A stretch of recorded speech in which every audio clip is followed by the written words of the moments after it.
Vamos lá então, pessoal, retomando os trabalhos. Esse é o vídeo 3 sobre o pensamento de Nicolau Maquiavel, ok? Então, vamos lá. Nos vídeos anteriores, então, só para recapitular, vamos voltar lá. Nos vídeos anteriores,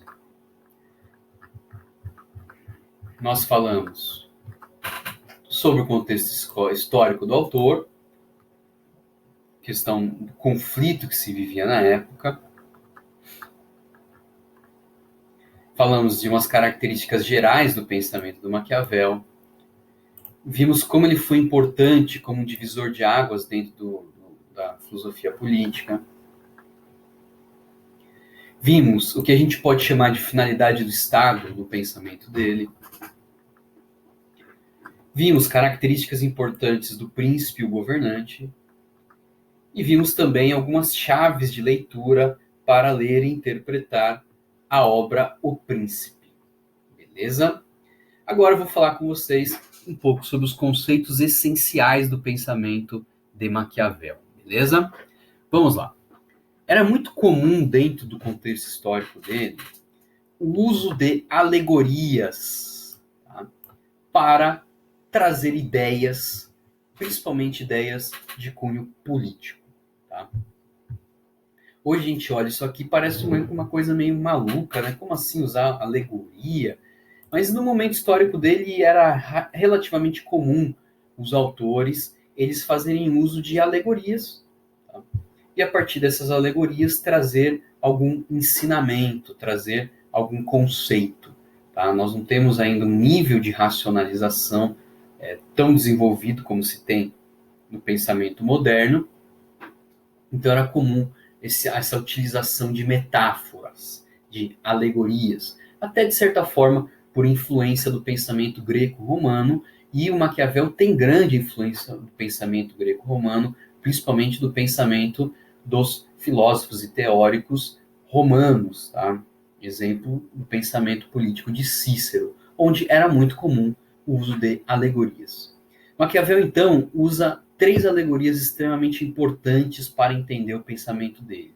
Então, a alegoria ela é utilizada para trazer um modo de pensar, ok? A alegoria funcionaria, então, como uma espécie de, de mecanismo para facilitar a compreensão, beleza?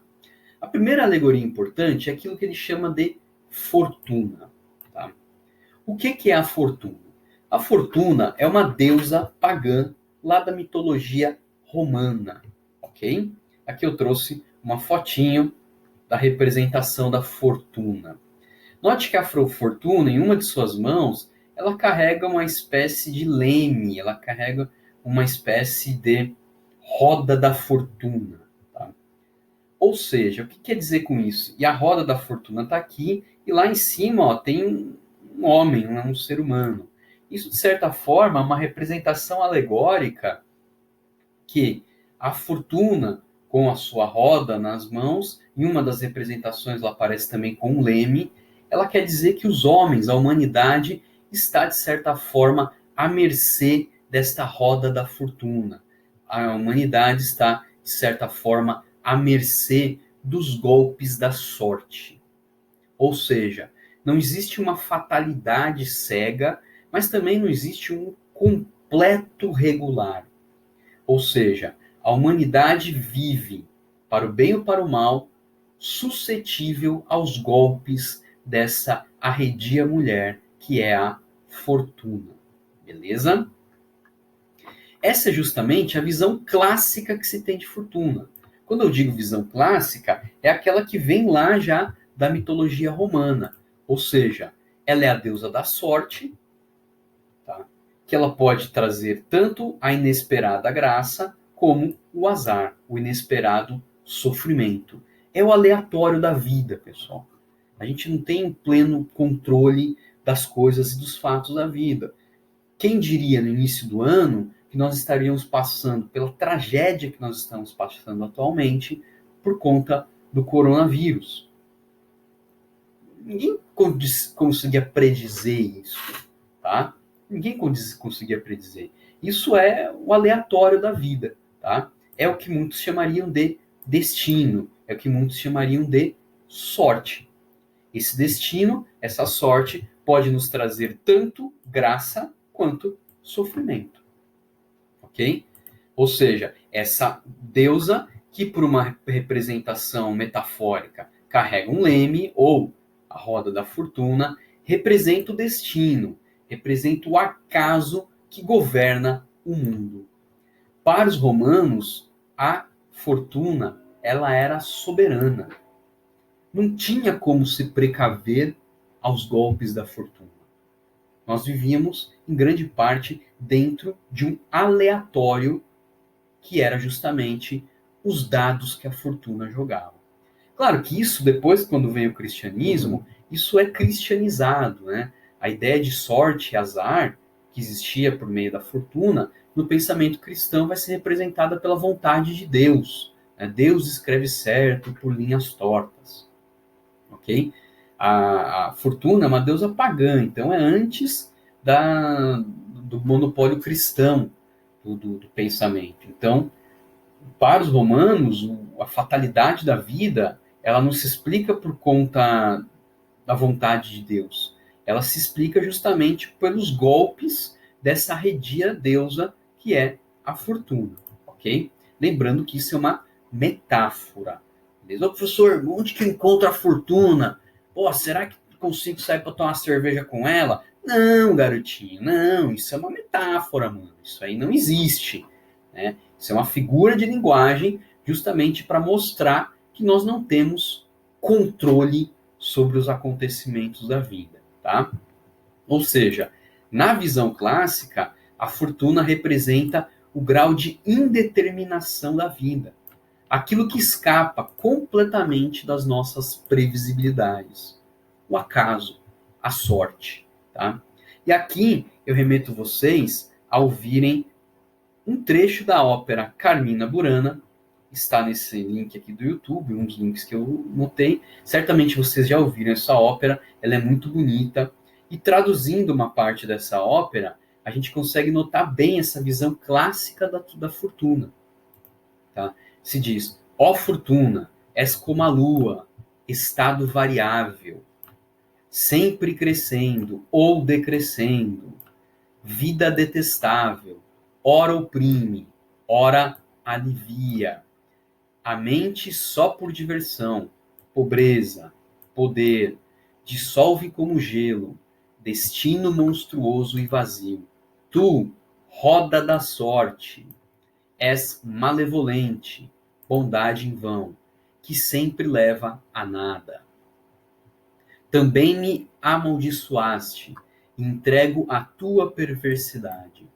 E virtude me é contrário, dás afeto e tiras afeto. Mantendo sempre escravizado, então agora, sem demora, tange a corda vibrante, porque a sorte extermina o forte. Chorais todos comigo. Essa é uma representação clássica da fortuna, que é aquele imprevisível da vida que pode me trazer tanto a desgraça quanto a glória. E eu não consigo controlar isso. Tá? É o aleatório, beleza? O Maquiavel ele vai rever essa visão. E aqui é extremamente importante. Lembra que nós falamos anteriormente que na visão do Maquiavel, o governante ele está condicionado pela realidade, mas ele também pode mudar a realidade? Como que o Maquiavel chega nesse raciocínio? De certa forma, trazendo a noção de que existe uma fortuna, sim, existe o acaso, existe o incontrolável, existe o imponderável.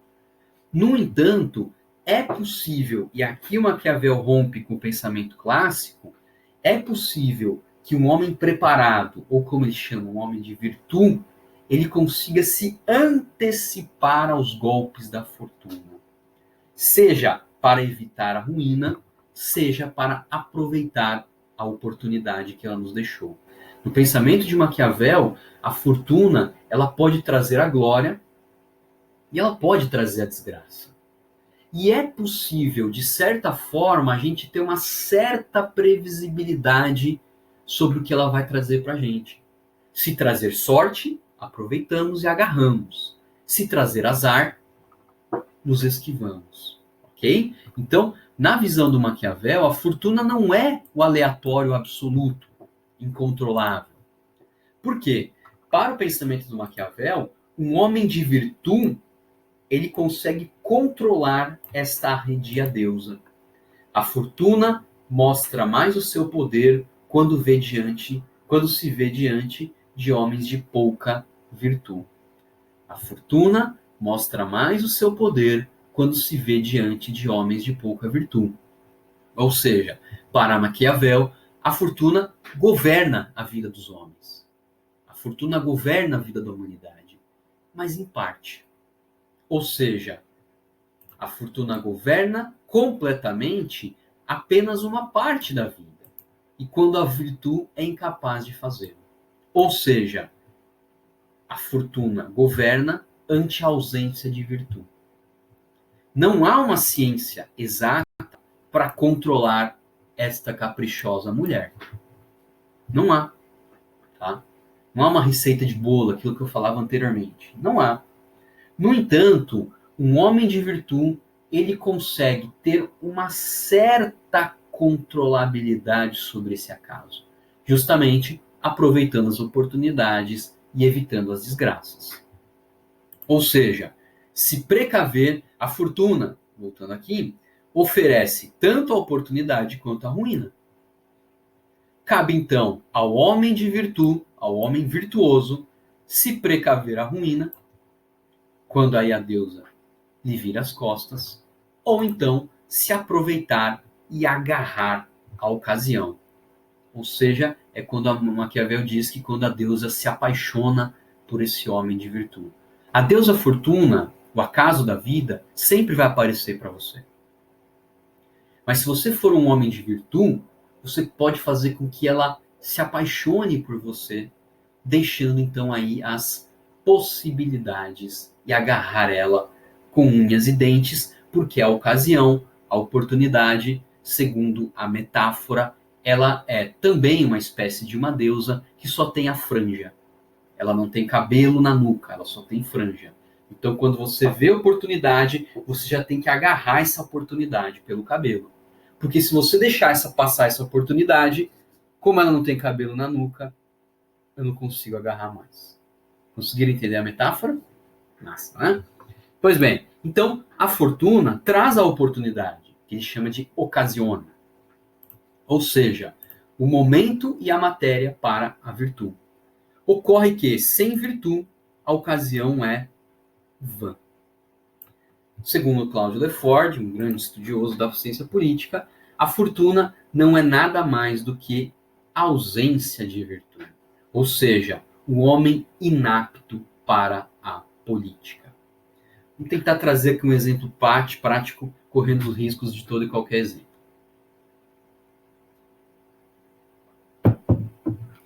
A chegada da epidemia do coronavírus no Brasil, de certa forma, ela já era algo esperado. Por mais que se ignorou em alto e bom som. A partir do momento que você tem uma China com milhares de mortos, num mundo globalizado, tá? É presumível que isso vai se espalhar. É presumível. Tá? Não dá para a gente dizer que isso aconteceu apenas e tão somente por força do acaso. Tá? Um homem de virtude, um governante de virtude, ele se anteciparia a esse problema. E já teria tomado medidas para evitar ou mitigar ao máximo a pandemia até chegar no seu estado, no seu país. Tá? Ou seja, um homem de virtude, ele não simplesmente vai ser atropelado por esse fato. Ele vai se aproveitar desse fato, se antecipar desse fato, proteger a população e, com isso, ganhar mais legitimidade ainda perante o povo. Ou então, se ele for um homem sem virtude, ou seja, se ele for um homem politicamente incompetente, ele vai ignorar esse sinal da deusa Fortuna e vai deixar que essa pandemia invada por completo o seu país, matando pessoas, extinguindo vidas. Tudo é uma questão de competência política ou não, de ter a virtude e de não ter a virtude. Ok? Não dá simplesmente para a gente reclamar dos golpes da sorte. Muitas vezes a gente toma o golpe da sorte porque a gente não se precaveu a ela. Tá? A fortuna, portanto, nada mais é do que o retrato de governantes incompetentes. Cabe então ao bom político prever, se antecipar à fortuna para se precaver ou se aproveitar das suas oportunidades. Tá, mas como se antecipa a fortuna se ela representa aquela metade da vida que a gente não tem completo governo? Tá? Ou seja, como se antecipar a fortuna se, em certa parte, ela traz para a gente um imprevisível, um imponderável? Segundo Maquiavel, de fato, não dá para ter um completo controle desse imprevisível. No entanto, a gente pode ter um certo controle. Como? Através do conhecimento da história e da psicologia humana. Mais uma vez, as duas ferramentas da política. O homem, o governante que tem aquele profundo conhecimento de história e da psique humana, ele tem as ferramentas para tentar se precaver e se aproveitar das oportunidades que a fortuna vai lhe deixar. É uma receita de bolo? Não. Vai acontecer necessariamente? Não. Mas esse homem que tem essas características, certamente ele vai conseguir lidar melhor com a fortuna do que aquele governante estúpido e inepto que não sabe ter essas ferramentas na mão e vai ser lindamente destroçado pela fortuna. Porque a ação política não é necessariamente vinculada à moral, como a gente disse até anteriormente lá em um dos itens. Tá? Por que a ação política não é necessariamente vinculada à moral? Porque a fortuna nem sempre deixa espaço para um agir moral. Muitas vezes, a urgência da fortuna, a urgência do acaso, vai fazer com que o governante atue de tal modo que a ação viole princípios éticos e morais, inclusive viole a própria lei. Isso é necessário. Isso é necessário. A gente vai ver isso um pouco mais lá na frente. Então, temos que nos antecipar à fortuna e agir conforme a necessidade. Resumindo então, pessoal, não há como analisar a fortuna separada do conceito de virtude. Tá? A fortuna é a ausência justamente da virtude. A deusa fortuna deve ser seduzida por aquele homem de virtude. E uma vez seduzida, a deusa presenteia esse homem com a ocasião, com a oportunidade. Beleza? Até trago ali uma transcrição na nota 4 ali, ó. Se os homens, em tempos de calma, tomassem providências com anteparos e diques, contra os quais a água impiedosa dos rios não tem força, a virtude não conheceria a derrota e a fortuna não conheceria a vitória, porque esta demonstra seu poder onde não existe uma virtude ordenada para resistir a ela. Frase de Maquiavel, século XVI. Será que ela tem aplicação para os dias atuais? Aí é contigo. Segundo conceito essencial, o conceito de virtude. Tá? Vimos então que o conceito de fortuna está diretamente relacionado ao conceito de virtude. Um homem com virtude consegue, de certa forma, controlar, arredia a fortuna. Beleza, e o que é essa tal de virtude? Tá? Virtude vem do termo virtude. Tá? Então, um homem virtuoso. Mas aqui a noção de virtude não está vinculada com aquela noção cristã de virtude, de ter os valores cristãos arraigados. A virtude aqui está muito mais voltada à noção de agir politicamente de modo correto, tá? Mesmo que muitas vezes precise violar princípios éticos e morais. Portanto, a premissa do conceito virtude é o campo da política, que é a realidade. Um homem de virtude é um homem realista, porque analisa as circunstâncias como elas são, e não como elas deveriam ser. Um homem de virtude, então, é aquele que reúne, poderíamos dizer que todas essas características. Primeiro, é aquele cara que analisa as circunstâncias fáticas, é o realista. É aquele que aproveita as oportunidades, não apenas reclama das desgraças. É aquele que avalia as consequências de sua ação. O homem virtuoso é, antes de tudo, na visão de Maquiavel, um homem responsável, um sujeito consequencialista, que toma atitudes assumindo os riscos da sua ação. Então, é aquele que avalia as consequências de sua ação e o atingimento da sua finalidade pública. É aquele cara que age no tempo correto. De nada adianta as boas ações se elas são fora do tempo. Aí não adianta mais nada. A ação política é a arte de atuar no tempo adequado e oportuno. O homem de virtude é aquele que se adapta à realidade. É uma espécie de camaleão. Ele não espera que o mundo se adapte a ele. Ele se adapta às contingências do mundo. O homem de virtude é aquele que se antecipa à fortuna, seja para evitar os seus males, seja para aproveitar as suas oportunidades. O homem de virtude, então, é aquele que tem um profundo conhecimento da história e da psique humana. O homem de virtude, então, seduz a deusa Fortuna e é capaz de apanhar, de agarrar a ocasião. Lembrando que tudo isso são metáforas, alegorias. Não vai procurar fortuna por aí que ela não existe, ok? É só uma metáfora, beleza? Próximo conceito essencial é o conceito de necessitar ou necessidade.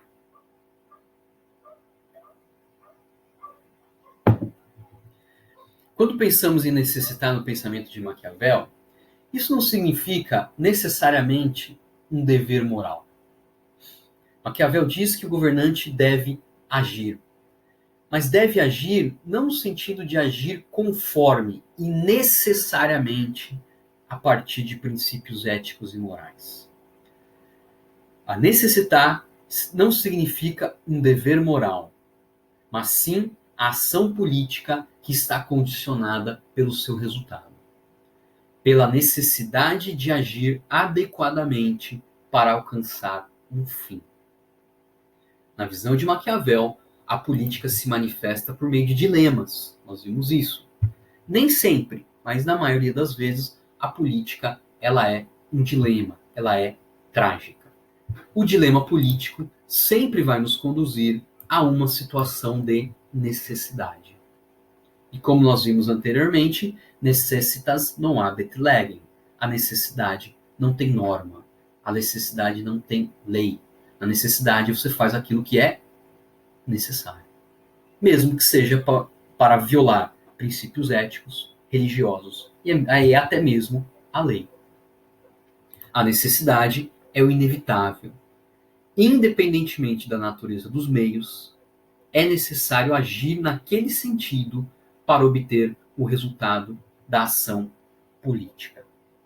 A ação política é uma ação voltada a fins e não voltada a meios.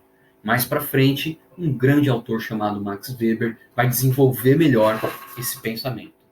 A ação política é uma ação voltada ao atingimento de um resultado prático, independentemente dos meios que vão ser utilizados. Ok?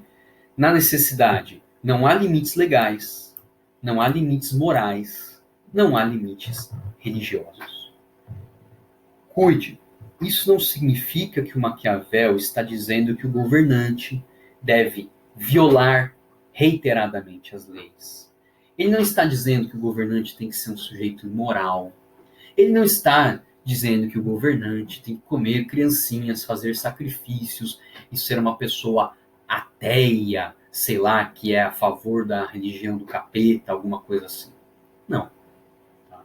O que ele está dizendo é o seguinte: a política, na maioria das vezes, ela vai levar o governante a uma situação de dilema.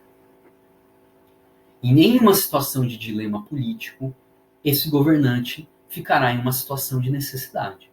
Ele precisa fazer algo para manter o Estado, manter a unidade política. Esse fazer algo, muitas vezes, vai fazer com que o governante tenha que agir contrariamente à lei, contrariamente à moral, à ética e princípios religiosos. Não é que ele queira, é necessário fazer. Consegue entender? Não é uma questão de querer. A necessidade independe da vontade. A necessidade você tem que fazer aquilo que é. Mesmo que para fazer você tenha que violar regras. Tá? Então, a necessidade nos indica o meio mais adequado para atingir o fim perseguido. Independentemente se esses meios são ilegais, imorais ou engordam. Lembra da musiquinha? Tudo que eu gostei legal é imoral, engorda. Isso aí é pros velhos. A juventude não lembra dessa parada. Continuando então. A finalidade do príncipe, como nós já vimos, do governante, é manter o Estado e a saúde da pátria. Portanto, ele deve fazer o necessário para atingir essa finalidade. Dependendo das circunstâncias, ser bom. Dependendo das circunstâncias, ser mau. O homem de virtude, o governante de virtude, ele é julgado pelo bem que ele pode fazer, mas sobretudo pelo mal que ele também pode vir a fazer. O homem de virtude, o governante de virtude, ele é julgado pelo bem que ele faz, mas principalmente pelo mal que ele pode vir a fazer. Sempre para manter o Estado e a saúde da pátria. Esse é o fim que justifica qualquer meio. Ok? Então cuide. Não estou falando para fazer qualquer coisa para o governante se enricar. Não é isso. Para atingir essa finalidade, é legítimo usar qualquer meio, ser bom ou ser incrivelmente mau. Se o seu inimigo lhe ameaça, e para manter o Estado e a saúde da pátria, a única atitude necessária é eliminar esse inimigo, será correto eliminar esse inimigo. Porque a ação política se avalia pelo resultado e não pelos meios. Ok? Então, aqui é importante fazer uma diferenciação entre ação moral e ação política. No caso da ação moral, o critério de avaliação é a obediência ou a fidelidade a uma norma moral, independentemente do resultado efetivamente obtido. Então, por exemplo, um governante que ele pensa assim, ó, eu só vou agir conforme os ditames ético-cristãos. Beleza, na sua maioria são valores bem importantes para a civilização. Seguindo esses ditames, um dogma cristão é não fazer o mal a ninguém. Jesus dizia, né? Se te baterem em uma face, você oferece a outra. Isso é um princípio cristão.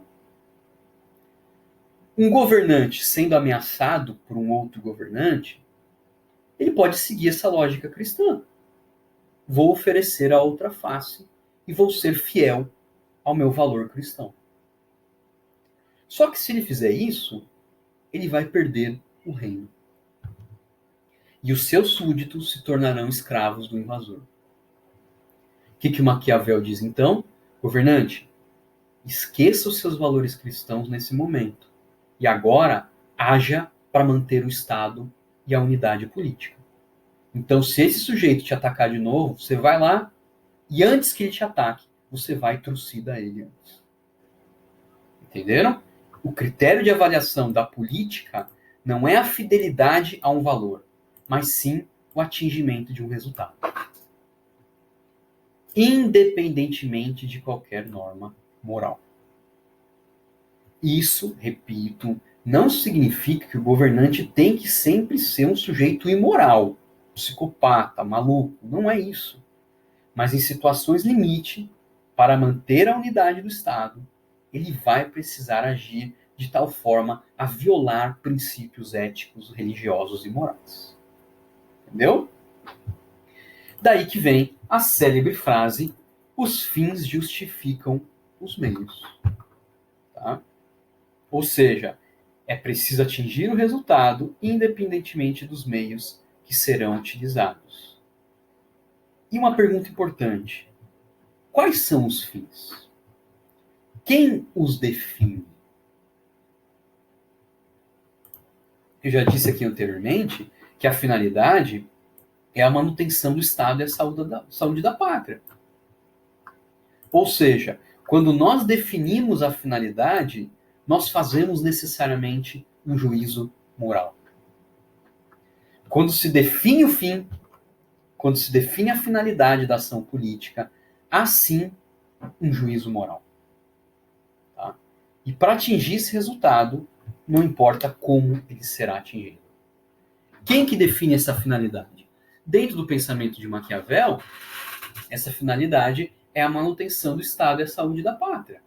Mas note como é um princípio perigoso. Tá? O fim do Estado pode ser, sei lá, a eliminação de inimigos, como fez o nazismo na Alemanha. A finalidade do Estado alemão é manter o estado de raça, o estado puro. Para tanto, precisamos eliminar aqueles que trazem impureza à nossa raça. Note que é perigoso. Né? Pois bem, pessoal, caminhando aqui para um dos últimos itens, eu vou fazer isso num vídeo só, porque a gente aí termina com um vídeo só. Eu gostaria de trazer um pouquinho da visão republicana de Maquiavel. Tá? Então, conceitos essenciais: fortuna, virtude, necessitar. Ok? Visão republicana.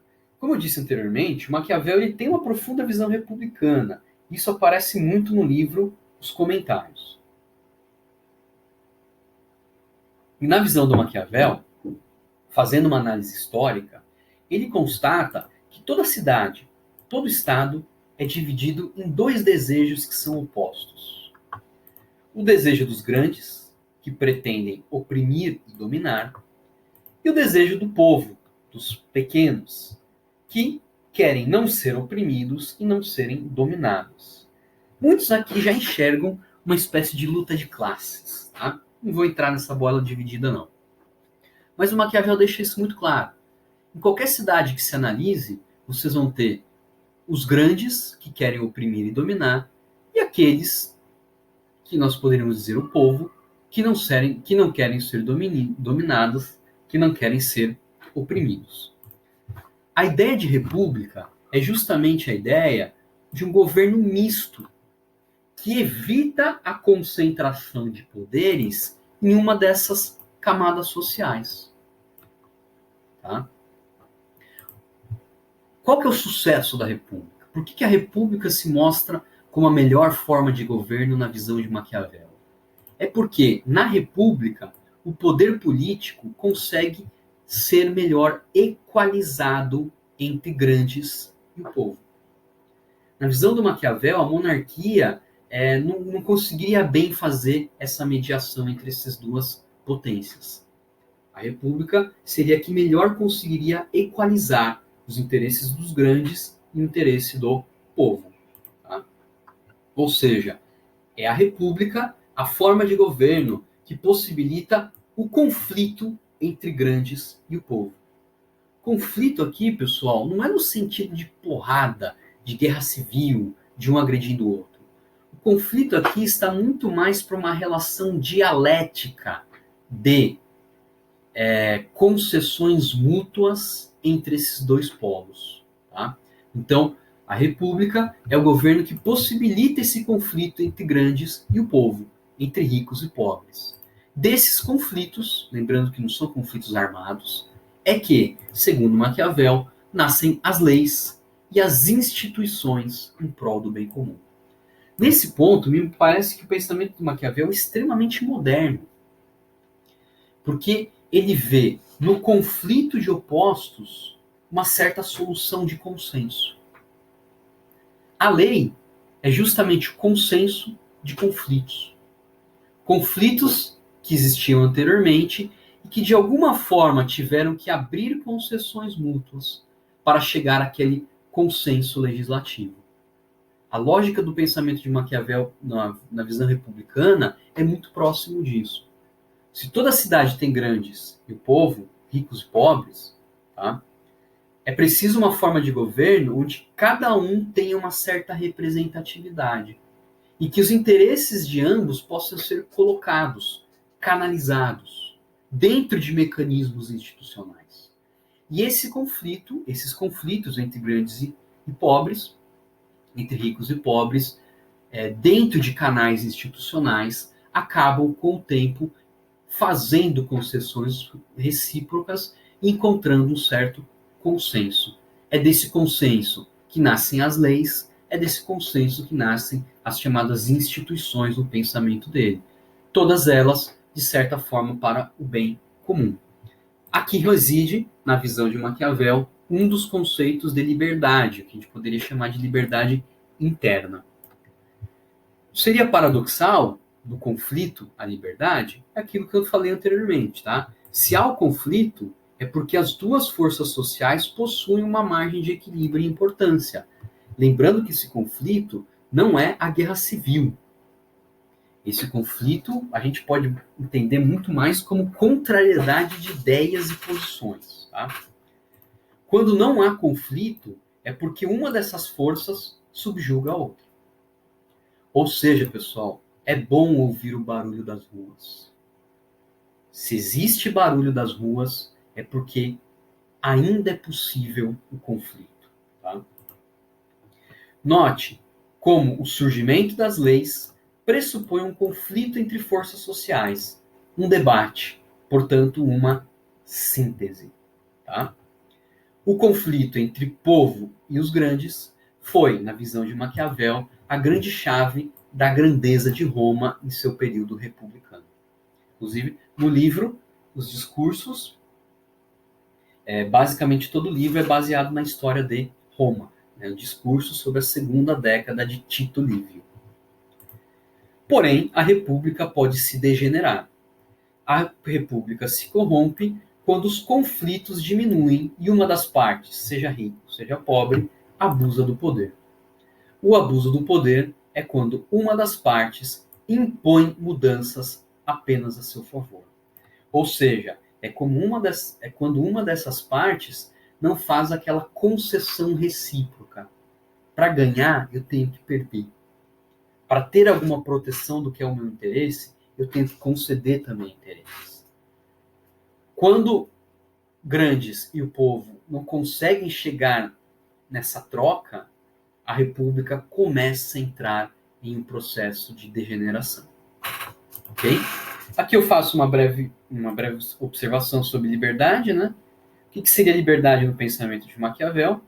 A liberdade externa, que estaria muito mais vinculada à noção de soberania, e a liberdade interna, ou seja, dentro da cidade, que estaria vinculada à noção de liberdade republicana, ou seja, do governo misto.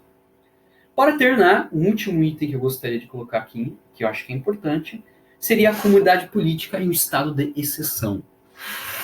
Para Maquiavel, os homens raramente agem pela razão ou pela moral. Portanto, apenas a coação faz com que o indivíduo decida viver coletivamente. Por isso, a importância da coação pela lei e pela Constituição, ou que ele chamaria de instituições. Tá?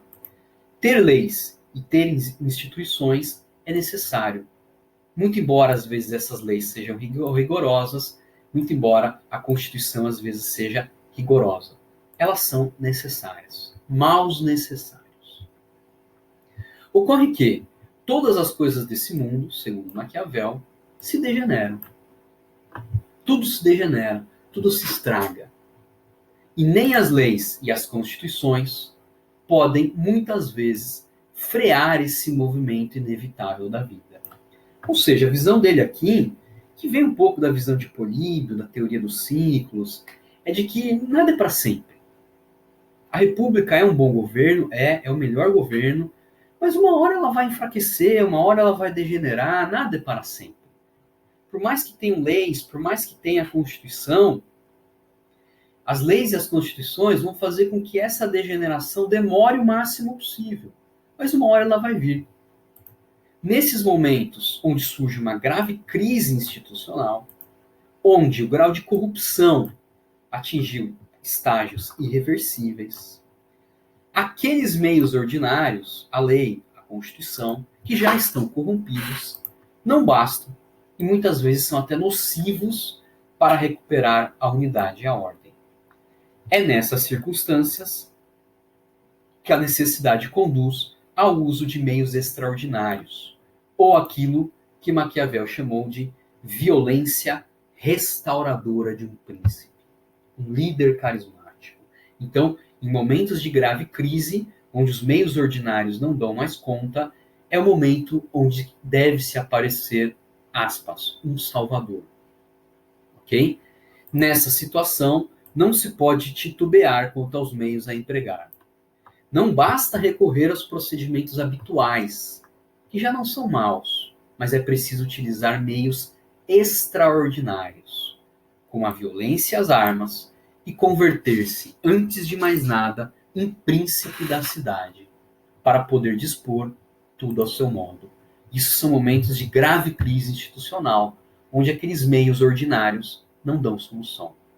Isso é a beira da ditadura, que sabemos como começa, mas não sabemos como termina.